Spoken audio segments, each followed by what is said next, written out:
Hi! Tirupati వెళ్ళామని చెప్పాం కదా! ఇది ఫస్ట్ రోజనమాట. కిందన గోవిందరాజ స్వామి టెంపుల్ ఉంటుంది కదా!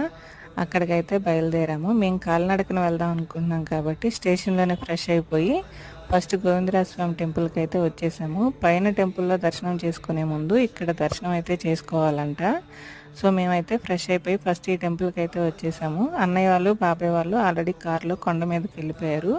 మేము ఇక్కడ దర్శనం చేసుకొని బయటకు వచ్చేసి కొంచెం బ్రేక్ఫాస్ట్ చేసి కాలినడకన వెళ్దామని చెప్పి ప్లాన్ చేసుకున్నాము.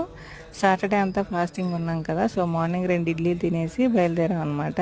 కాలినడక అనేది అలిపిరి నుంచి అలాగే శ్రీవారి మెట్టు మార్గం నుంచి కూడా చేస్తారు కదా! మేము అయితే శ్రీవారి మెట్టు మార్గం నుంచి స్టార్ట్ చేసాం అనమాట. లైఫ్‌లో ఫస్ట్ టైం నేను ఇలా కాలినడకన టెంపుల్‌కి వెళ్ళడం. బ్రేక్ఫాస్ట్ అయిపోయిన తర్వాత శ్రీవారి మెట్టు మార్గం దగ్గరికి ఆటోలో అయితే బయలుదేరిపోయాము. ఇక్కడ కొండ చూసారా స్వామివారి ఆకారంలోనే ఉంది. అందుకే చిన్న వీడియో తీసా. మా కాలినడక వీడియో నెక్స్ట్ పోస్ట్ చేస్తాను. ఈ వీడియో నచ్చితే ఒక లైక్ ఇచ్చి